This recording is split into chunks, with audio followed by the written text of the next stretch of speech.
નમસ્કાર વિદ્યાર્થી મિત્રો, સ્વાગત છે આપનું ગુજરાતી પાઠશાળામાં। આજે આપણે ધોરણ 8ના સામાજિક વિજ્ઞાનના પાઠ 15 એટલે કે ભારતીય બંધારણનો અભ્યાસ કરીશું। હવે આ સિવાય જે જુલાઈ અને ઓગસ્ટ માસના જે પાઠ છે એના અભ્યાસની સમજૂતી અથવા તો સ્વાધ્યાયનું સોલ્યુશન હોય કે પછી સ્વાધ્યાય પોથીનું સોલ્યુશન હોય તો એ માટેની લિંક તમને નીચે ડિસ્ક્રિપ્શનમાં આપેલ છે। તમે ત્યાંથી એ બધા પાઠની સમજૂતી મેળવી શકશો, સાથે સાથે સ્વાધ્યાયનું સોલ્યુશન પણ મેળવી શકશો। તો આજે આપણે જે અભ્યાસ કરવાનો છે એ ભારતીય બંધારણનો અભ્યાસ કરવાનો છે। તો ચાલો જોઈએ ભારતીય બંધારણ। આપણો દેશ લોકશાહી દેશ છે। આપણા દેશમાં વિવિધ ધર્મ, જાતિ અને ભાષા ધરાવતા લોકો વસે છે। વિશ્વમાં ભૌગોલિક, સામાજિક અને સ્થાનીય વિવિધતામાં આપણો દેશ સૌથી અલગ તરી આવે છે। હવે આપણને ખબર છે કે ભારત એક છે એ વિવિધતામાં એકતા ધરાવતો દેશ છે। અનેક વિવિધતા છતાં દરેકને સમાન તક મળી રહે તે માટે આપણા દેશનું બંધારણ ઘડવામાં આવ્યું છે। દરેક સ્વતંત્ર રાષ્ટ્રને તેનું પોતાનું બંધારણ હોય છે। બંધારણ દરેક દેશનો મૂળભૂત દસ્તાવેજ છે જેને અનુસરીને સરકાર દેશનો વહીવટ કરે છે। બંધારણમાં જણાવ્યા પ્રમાણે જ દેશનો વહીવટ થવો જોઈએ। આપણા દેશનું બંધારણ વિશ્વમાં સૌથી મોટું લેખિત બંધારણ છે। જો આ ખાસ યાદ રાખજો કે આપણા દેશમાં આપણું જે દેશનું બંધારણ છે એ સૌથી મોટું લેખિત બંધારણ છે। વિસ્તાર અને ભૌગોલિક રીતે ભિન્નતા તથા પડકારો વચ્ચે દેશના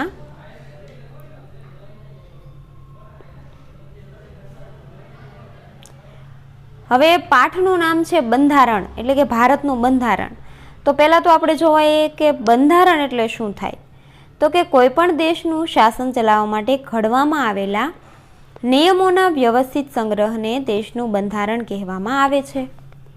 એટલે કે દેશને કેવી રીતે વ્યવસ્થિત સારી રીતે પ્રજાના હિતમાં ચલાવવો એ માટે છે એ અમુક નિયમો બનાવવામાં આવ્યા હોય અને આ નિયમોના સંગ્રહને છે એ દેશનું બંધારણ કહેવામાં આવે છે।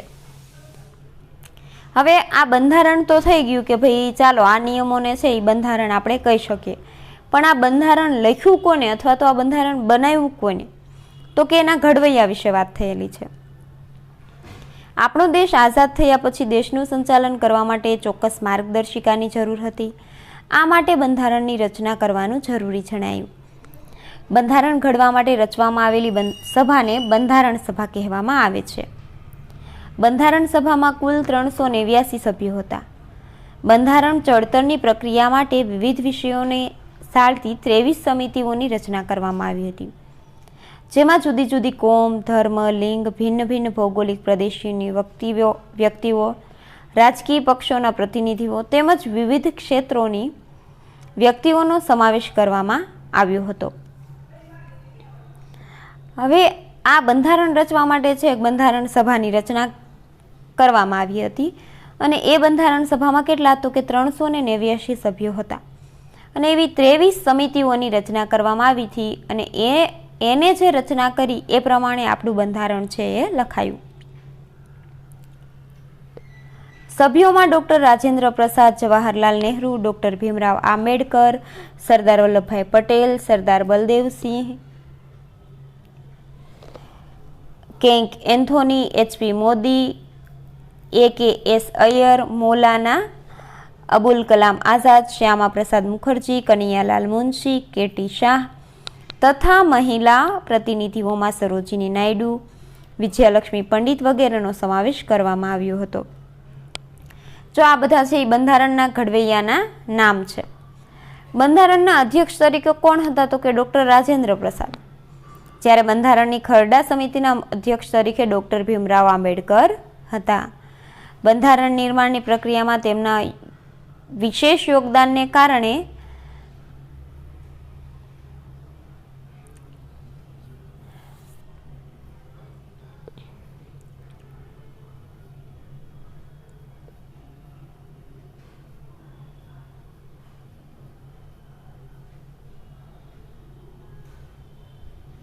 અહીંયા જે છે એ આપણને આપેલું છે ડૉક્ટર બાબા સાહેબ આંબેડકરનું ચિત્ર એટલે કે એનો ફોટો। હવે તમને એક પ્રવૃત્તિ આપેલી છે અને એ પ્રવૃત્તિમાં બંધારણના ઘડવૈયાના નામ આપેલા છે। તો એ નામમાં તમારે છે એ જે ફોટા આપેલા છે એની નીચે તમારે એના નામ લખવાના છે. એક તો આપણને ફોટો આપેલો જ છે એટલે મળી ગયું, તો કે બાબા સાહેબ આંબેડકર, એક છે સરદાર વલ્લભભાઈ પટેલ.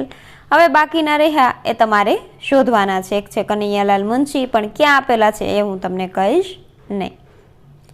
આની સિવાય તમને પ્રવૃત્તિ કરવાની કીધી છે એટલે એ પ્રવૃત્તિ તમારે તૈયાર કરવાની છે. બંધારણ સભાની પ્રથમ બેઠક 9 ડિસેમ્બર 1946ના રોજ મળી હતી.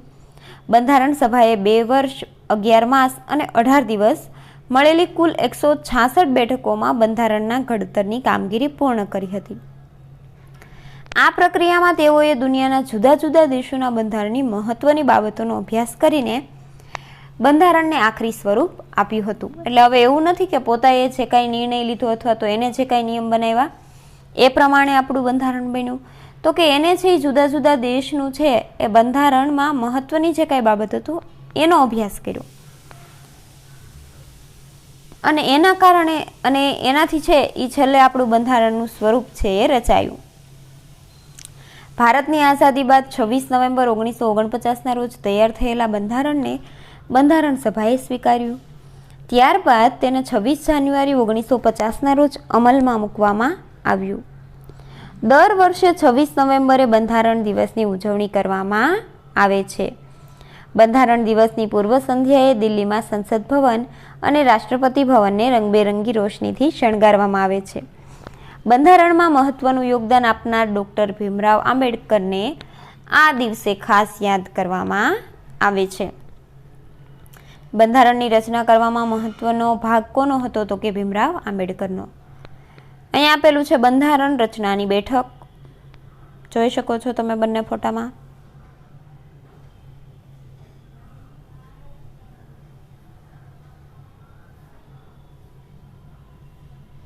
હવે આવે છે બંધારણની વિશેષતા શું હતી? તો કે આપણું બંધારણ અનેક રીતે વિશેષ અને ખાસ કહી શકાય તેવું છે. આપણા દેશનું બંધારણ વિશ્વમાં સૌથી મોટું લેખિત બંધારણ છે. બંધારણની શરૂઆત આમુખથી થાય છે. આમુખ એટલે પ્રસ્તાવના. હવે બંધારણની શરૂઆતમાં શું આવે? તો કે આમુખ. અને આમુખ એટલે શું થાય? તો કે પ્રસ્તાવના. જેમ કે કોઈ પાઠની શરૂઆત હોય તો એમાં પ્રસ્તાવના આપેલી હોય, પછી છે એ પાઠ ચાલુ થાય. એવી જ રીતે બંધારણ પણ છે એ આમુખથી ચાલુ થાય અને આમુખમાં છે પ્રસ્તાવના આપેલી છે કે જેમાં છે એ આખા બંધારણમાં શું લખેલું છે એના વિશે ટૂંકમાં ચર્ચા હોય. એમાં શાસનના પાયારૂપ સિદ્ધાંતો અને ધ્યેયોનો ઉલ્લેખ કરવામાં આવ્યો છે. આ બંધારણની કેટલીક વિશેષતાઓ વિશે આપણે જાણીશું. પહેલું છે લોકશાહી. ભારતે લોકશાહી શાસન પદ્ધતિ અપનાવી છે. હવે લોકશાહી એટલે આપણને બધાને ખબર જ છે કે લોકશાહી એટલે શું? તો કે લોકોનું, લોકો માટે અને લોકો દ્વારા રચાયેલું રાજ્ય એટલે લોકશાહી. મતદાન લોકશાહીની બહુ જ પ્રચલિત અને સરળ ભાષામાં અપાયેલી વ્યાખ્યા મુજબ જો અહીંયા આપેલું જ છે. હવે લોકોનું, લોકો દ્વારા અને લોકો માટે ચાલતું શાસન એટલે લોકશાહી. પ્રજાની સત્તા કે ચલણવાળું, પ્રજાના વહીવટવાળું શાસન. ભારતમાં સામાન્ય રીતે દર 5 વર્ષે ચૂંટણીઓ યોજાય છે જેમાં લોકો પોતાના પ્રતિનિધિઓ પસંદ કરે છે. અહીંયા જે આપેલું છે મતદાનનું ચિત્ર હતું. ચૂંટાયેલા સભ્યો 5 વર્ષ લોકોનું પ્રતિનિધિત્વ કરે છે. દેશનો નાગરિક જાતિ, જ્ઞાતિ કે ધર્મના ભેદભાવ વગર ચૂંટણીમાં ઉમેદવારી કરી શકે છે. એવું નથી કે કોઈ એક જ્ઞાતિના લોકો છે એ ચૂંટણીમાં ઊભા રહી શકે, પરંતુ ગમે એ ધર્મનો હોય, ગમે એ જ્ઞાતિનો હોય એ પણ છે એ ચૂંટણી લડી શકે છે. સ્વતંત્રતા એ લોકશાહીનું મહત્વનું પાસું છે. હવે છે જાણવું ગમશે તો કે બંધારણના નિર્માણ વખતે મતાધિકાર માટે 21 વર્ષની ઉંમર નક્કી કરવામાં આવી હતી. બંધારણ અમલી બન્યા 39 વર્ષ પછી 1989માં બંધારણમાં 61મો સુધારો કરવામાં આવ્યો હતો. ત્યાર પછી મતાધિકાર માટેની ઉંમર 18 વર્ષ નક્કી કરવામાં આવી છે. આગળ જોઈએ આપણે તો બિન સાંપ્રદાયિક. બીજી વિશેષતા કઈ છે? તો કે બિન સાંપ્રદાયિક. પેલી હતી એ હતી લોકશાહી.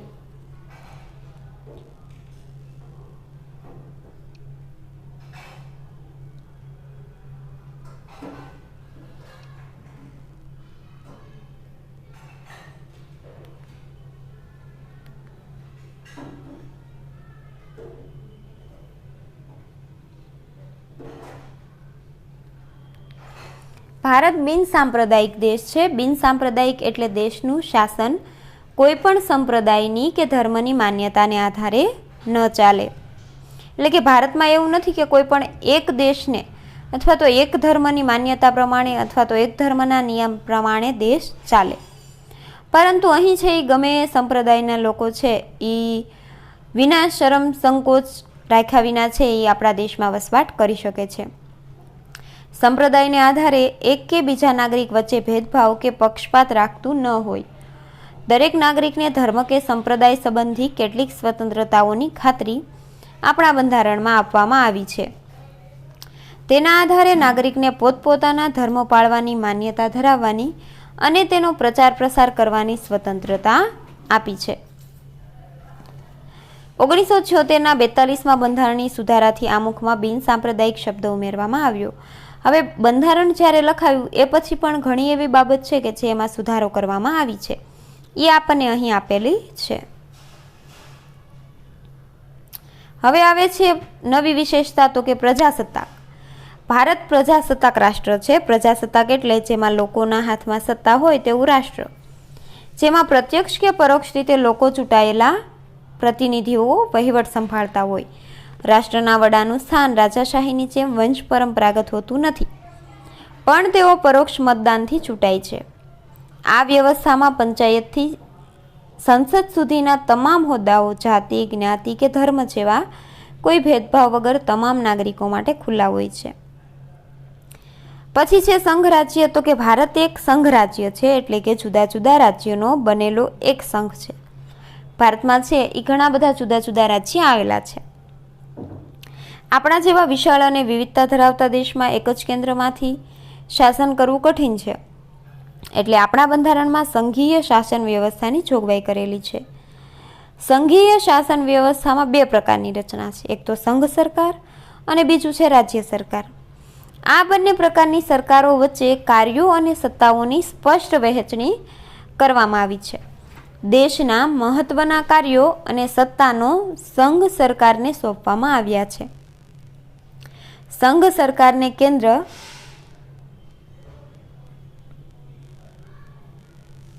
હવે જો આપણને આમાં શું કહેવામાં આવ્યું છે, તો કે સંઘીય શાસન, અને એના બે પ્રકાર પાડવામાં આવ્યા છે. તો કે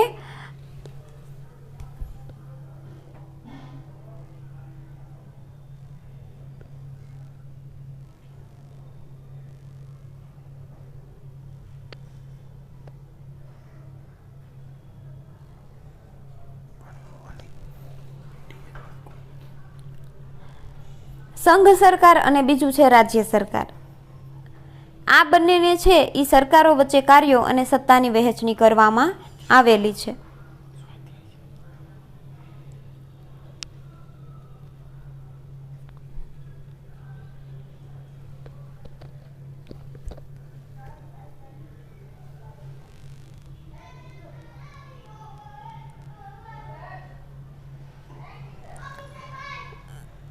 સંઘ સરકારને છે એ કેન્દ્ર સરકાર તરીકે પણ ઓળખવામાં આવે છે. એટલે આ જે સંઘ સરકાર છે એ અને કેન્દ્ર સરકાર એ બંને એક જ છે.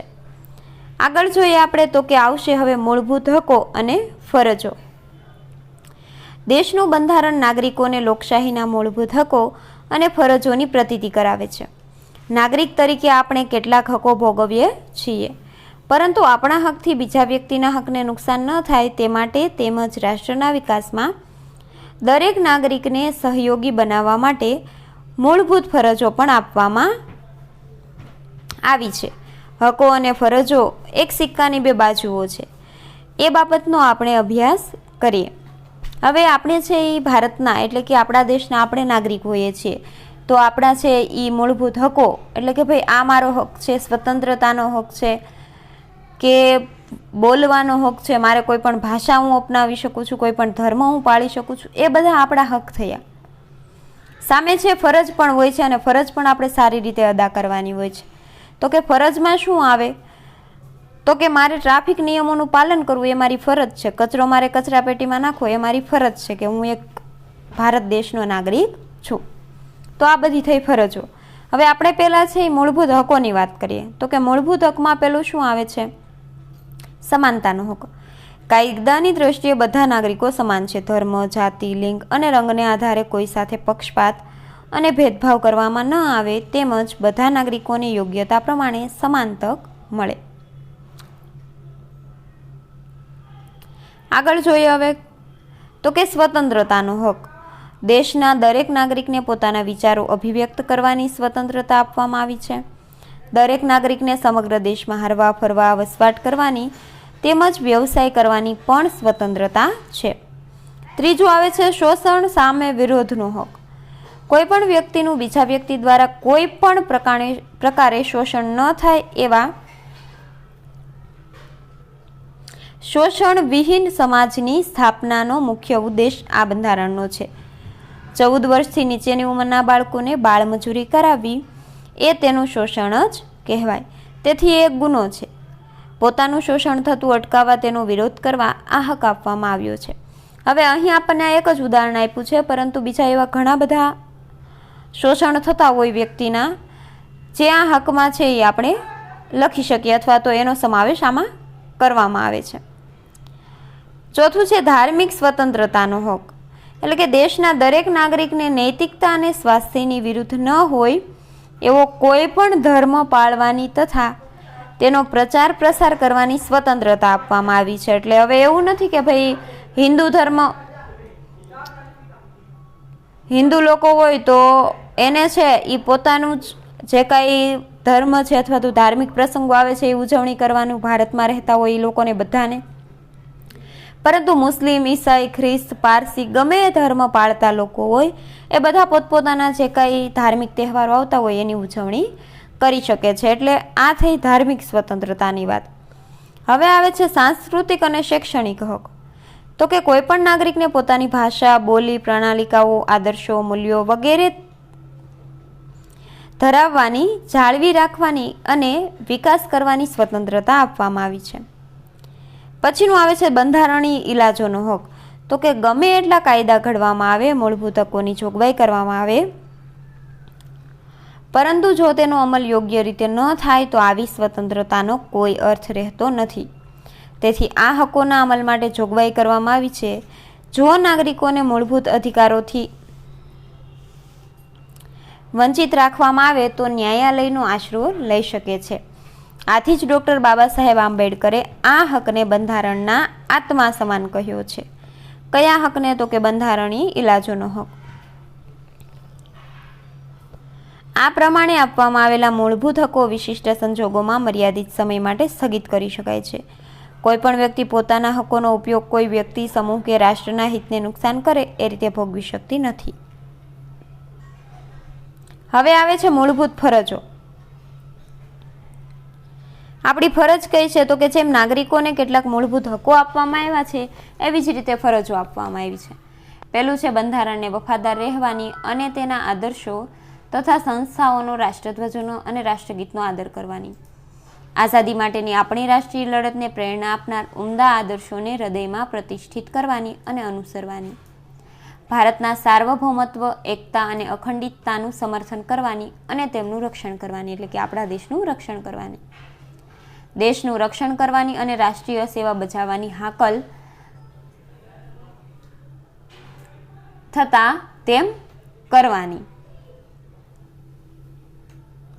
આગળ જોઈએ તો કે ધાર્મિક, ભાષાકીય, પ્રાદેશિક અથવા સાંપ્રદાયિક ભેદોથી પર રહીને ભારતના તમામ લોકોમાં સુમેળ અને સમાન બંધુત્વની ભાવનાની વૃદ્ધિ કરવાની. સ્ત્રીઓના ગૌરવને અપમાનિત કરે તેવા વ્યવહારો ત્યજી દેવાની. પછી છે આપણી સમન્વિત સંસ્કૃતિના સમૃદ્ધ વારસાનું મૂલ્ય સમજી તે જાળવી રાખવાની. જંગલો, તળાવો, નદીઓ, વન્ય પશુ પક્ષીઓ સહિત કુદરતી પર્યાવરણનું જતન કરવાની તથા તેની સુધારણા કરવાની અને જીવો પ્રત્યે અનુકંપા રાખવાની, એટલે કે લાગણી રાખવાની. વૈજ્ઞાનિક માનસ, માનવતાવાદ અને જિજ્ઞાસા તથા સુધારણાની ભાવના કેળવવાની. જાહેર મિલકતનું રક્ષણ કરવાની અને હિંસાનો ત્યાગ કરવાની. રાષ્ટ્ર પુરુષાર્થ અને સિદ્ધિના વધુને વધુ ઉન્નત સોપાનો ભણી સતત પ્રગતિ કરતું રહે એ માટે વૈયક્તિક અને સામૂહિક પ્રવૃત્તિના તમામ ક્ષેત્રે શ્રેષ્ઠતા હાંસલ કરવાનો પ્રયત્ન કરવાની. માતા પિતાએ અથવા વાલીએ 6 વર્ષથી 14 વર્ષ સુધીની વયના પોતાના બાળક અથવા પાલ્યને શિક્ષણની તકો પૂરી પાડવાની.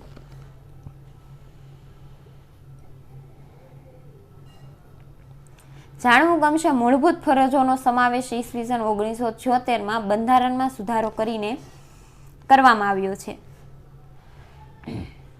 ભારતમાં 6 જાન્યુઆરીએ મૂળભૂત ફરજ દિન તરીકે ઉજવવામાં આવે છે. પછી પ્રવૃત્તિ આપેલી છે અને અહીંયા છે એ આપણો 15મો પાઠ પૂરો થાય છે. તો જો વિદ્યાર્થી મિત્રો તમને આ વિડીયો ગમ્યો હોય તો આ વિડીયોને લાઇક કરો અને તમારા બીજા મિત્રો સાથે શેર કરો.